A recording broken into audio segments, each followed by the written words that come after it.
How the do you guys lose against the Packers? Please tell me that. On me, though, I'm going to understand why you didn't want to play the Packers. Yeah, I told you they're good. Holy shit. Bro, they didn't point one time. Not one point. Their offense is different. Hey, their DBs talk crazy? Not really. Not really. Those young dudes be talking crazy, reckless. Who was talking reckless to you? Jerry was out. It was the 37, Valentine, the other dude. It was like all backups. They were all talking. Oh, no, they wasn't talking for her out there. Yeah. You think Cowboys are going to beat the Packers? Or it's going to be a good game. Bro, I'm saying the Packers are dangerous. Mm-hmm. But you offense too efficient. Oh, shit. What is packing with you, YouTube? Cage TV back with another video. And it is finally playoff time. Let me do it in my rock voice. Finally, the Packers have made it back to the playoffs. Let's go. Now, there's been some updates with the playoff games. Let's just get into that. We have the Steelers versus Buffalo Bills game being flexed to Monday night due to bad weather. It's bad weather out there in Buffalo. They couldn't even shovel the snow off the field, man. So they trying to see if they could figure something out. Hopefully they could get the field cleared by the end of tomorrow. So they pushed the game to Monday night. It's supposed to be clear, better weather Monday night. So that game has been flexed. So you have 2 Saturday games, which will be the Kansas City Chiefs, Miami Dolphins, and then Browns and Texans. So yeah, 2 Saturday games, 2 Sunday games, 2 Monday night games. Another thing to look at when it comes to narratives that I forgot in the other video, Joe Flacco going back to Baltimore to face off against his old team that he won a Super Bowl with, against the San Francisco 49ers. So, you know, the NFL is starting to shape this whole thing out with the storylines that have to play a big part, not only with the record, but how the playoffs turn out. So now that we passed that shit, let's get into this game. This game, I am so excited well, I'm not gonna be able to see it. I'm heading to work right now. I gotta get out of town. But this game can be won. This game can be won. This game can be won by the Green Bay Packers. God damn, man. What is going on with all of the nonsense in the streets? My gosh. All right. Go, dude. So, yeah. All of the narratives and the storylines, the Packers and Cowboys probably got the most.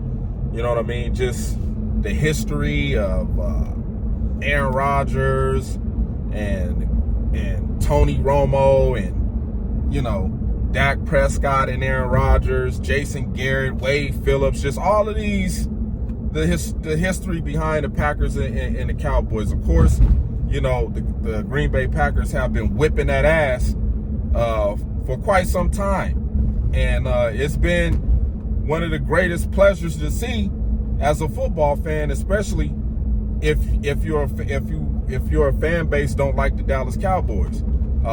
Nothing would mean more than to the Eagles or even to the Green Bay Packer fans to see us go out there with Jordan Love and whip that ass again. Now let's just you know, move past all of the narratives and the storylines and shit like that. Let's get into the actual gist of the game. Now we're gonna start off with the offensive side, and one of the premier come on, man, this is bullshit. One of the premier players on the Packers that has history with destroying the Cowboys is no other than Aaron Jones. Aaron Jones has single-handedly beat the Cowboys by himself. I remember Aaron Rodgers didn't even have to throw a damn touchdown pass because the Cowboys was just giving up the damn run. And they've done it a few times this year. Their run defense is not all that great. You know, they let the Miami Dolphins run for damn near close to 300 yards on them. So our run game is going to have to be on point in this game. Like, the blocking got to be there, which I like. I've been liking how the offensive line has been blocking these last few games of the season. They have been excellent, giving Jordan Love the time, containing the pocket for him to make some of the most amazing throws we've seen this guy make this year as a starter. So, yeah, if the blocking can be like it's been these last few weeks with Aaron Jones, I think he had like 300 rushing yard consecutive games in a row, you know, which I think is a record in Green Bay. I think he owns that record. Or tied the record. But anyway, the run game got to be on point, man. Jordan Love got to go through his progressions, his reads, and he has to protect the football because this is a defense that likes to take the they like to take the football away. You know what I'm saying? They like to take the football away. But back to Aaron Jones. One of the most pet peeves with Aaron Jones, which I hope he get over in this game, is fumbling the damn football at a crucial point in the game. We cannot have that. Seems like every time we get in a playoff game, Aaron Jones just fumbles the damn football. So protect the goddamn football, Aaron Jones, when you're running through these Cowboy defenders, because they like to get the ball. And when they get the ball in good field position, they score. So we can't have that. We can't have no fumbles. Jordan Love fumbled against the Chicago Bears last week. So we got to protect the football, guys. That's going to be very important in this game. It's protecting the damn football. Pass blocking has to be there for Jordan Love. We got to pass block. I think one of the spots where Jordan Love can, just talking about the quarterback position for the Green Bay Packers, one of the spots where I think Jordan Love can really, really take advantage of this Dallas Cowboy defense is tricking their linebackers.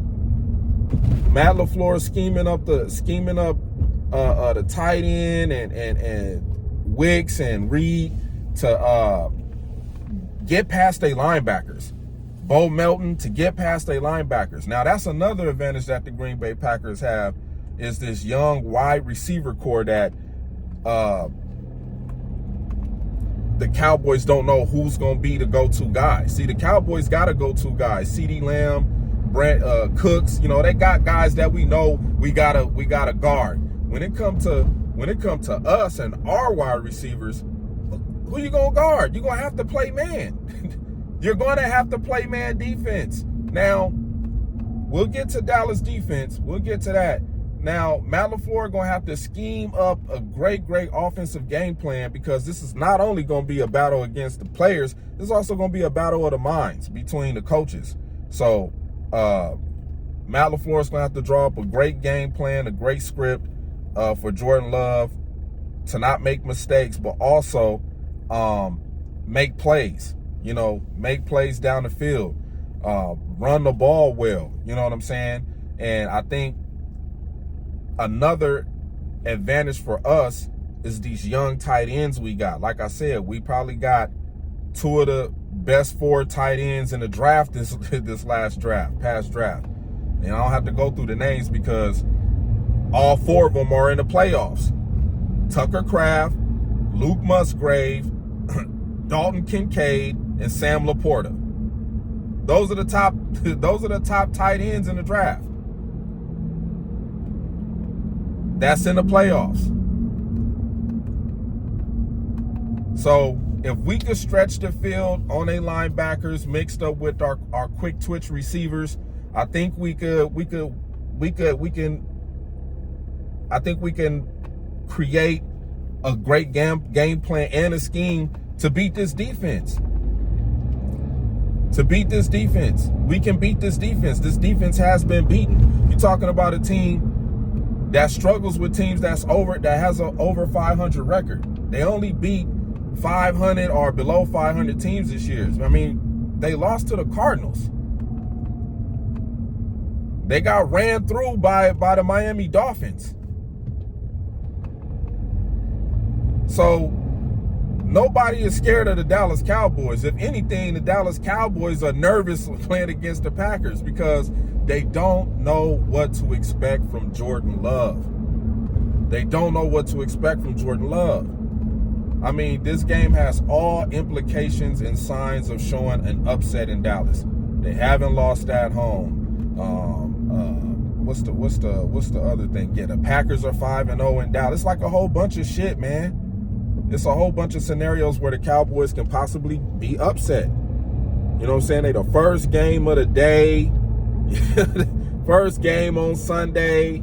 You know, are they gonna come out there and play? But now that we covered the offensive side of the ball, you know, from the running back to the quarterback to the offensive line to the receivers to the tight ends to the scheme. Let's get to the defensive side of the ball. The pass rush is going to have to put pressure on Dak. The pass rush is going to have to try to make the pocket collapse on Dak. The pass rush are going to, y'all got to get Dak outside of the pocket. I mean, yeah, he had that one great play when Dallas was deep in their own territory. I forget what game it was against. It might have been against, was it against Seattle?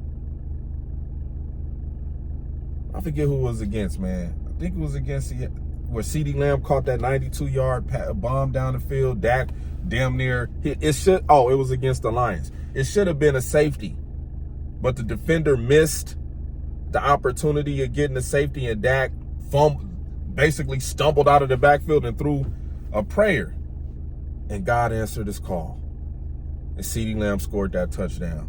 So we can't let plays like that happen, and the Packers defense is one of the teams that give up big chunk plays like that.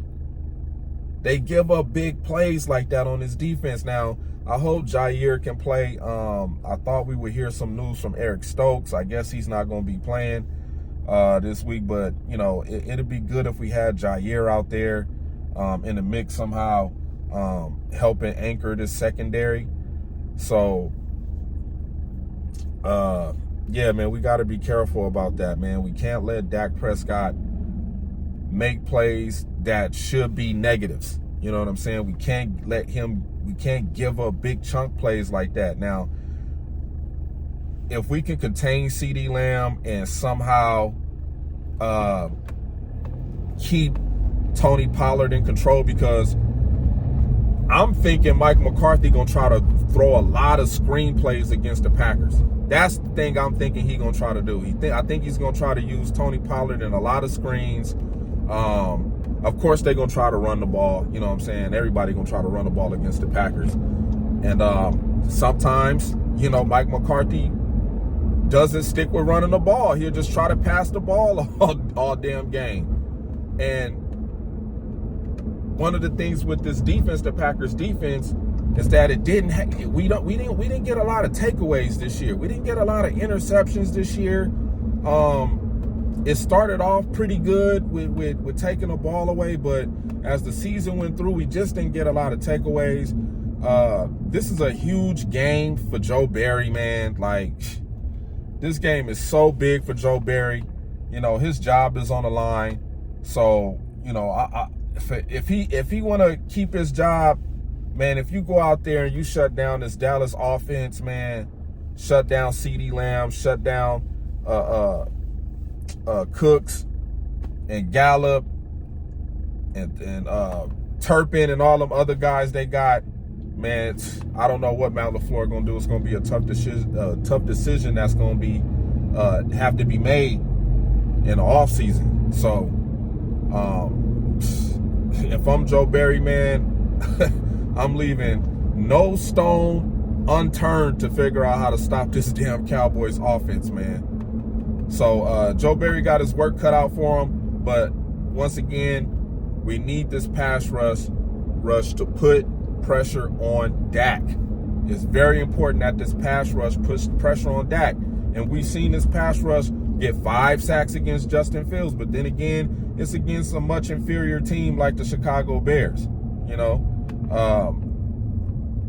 not only that, we're gonna need our linebackers to cover, which I think they can. I think our linebackers can cover. We can't let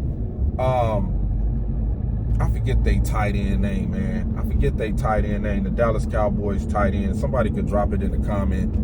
I forget they tight end. We can't let they tight end make big plays. Of course, they receivers. And if we can do that, if we can force Dak to make some turnovers, if they do go on a drive down the field, if we can shut them down in the red zone, because Dallas struggles scoring points in the red zone. So yeah, man, it's gonna be all 3 phases of football. It's just gonna have to be on point against the Dallas Cowboys. But this team can be beat. Like I said, that last video I put out, I was looking through the lens of how the NFL is looking at this. This is not. Those are just how I think the NFL is going to structure the rest of the playoffs. You know, that's just how I'm looking at where the money is going. That's what I'm looking at, where the money is going. What makes sense? What makes logical sense? So, yeah, man.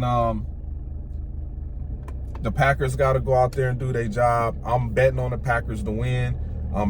This video, I'm picking the Packers to upset the Cowboys. Man, what is going on Saturday, man? This is insane. God damn. Can't even get to work with all this stupid traffic. Shit. So, yeah, man. This is just my breakdown of how I think the game should be won by the Green Bay Packers. If they could just... Oh, another thing. Controlling the clock. If we can control the clock, keep Dallas, keep Dak on the sideline, keep that offense on the sideline. Yeah, I think it'd be hard for McCarthy to coach himself out of that. You know what I'm saying? I think it'd be hard for McCarthy to coach himself out of that. Like I said, you know, when you're talking about what team is dangerous in the playoffs, within the NFC, I think it's the Packers. I think the Packers are young and dangerous in these playoffs. You know what I'm saying? We playing with nothing to lose. You know what I'm saying? Nobody expected us to be here. We took advantage of the opportunities of the games we needed to win, and now the Cowboys are nervous. Now, if I was to pick a score, now we know Dallas be throwing up 30 points. Throwing up 30 points on the road. And a lot of people are expecting this game to probably be a blowout. Some people looking at this game to be a blowout, but I don't think it's going to be a blowout. But if I don't even know the point spread, but if I was to pick a score, I would say the Packers 27. No, the Packers 28, Cowboys 24. Packers 28, Cowboys 24. Just because the spread is, I think it's 5. No, they had it at 7.5. It's at 7 now. Shit. Yeah. If I'm picking an upset score, which I'm rolling with, I'm rolling with the upset. Packers to beat the Cowboys. Yeah, it'll probably be 28, 24, 28, 23 Packers. So with that being said, man, enjoy the weekend, enjoy the game, and I'll holler at y'all, I guess when I get back from out of town, man. So, yeah, salute to the Outlaws. Big Nate, TR, AJ, Cali Packer, Zane. I'm trying to remember all these people's names, man. Packer fan in Vegas, Higher Point of View, B-Mac. Get well, brother. I know you still dealing with being sick, man. I'm gonna text you once I drop this video, man. And yeah, shout out to the subscribers. Remember, like, share, all of that good shit. And yeah, go Pack, go. One at a time, one at a time. Hey, big goals, man. Yeah. Sit down, baby. Woo! Packers going, baby. Proud of my guys. They're resilient. One down. Got to keep it rolling. Hey, you got that dope.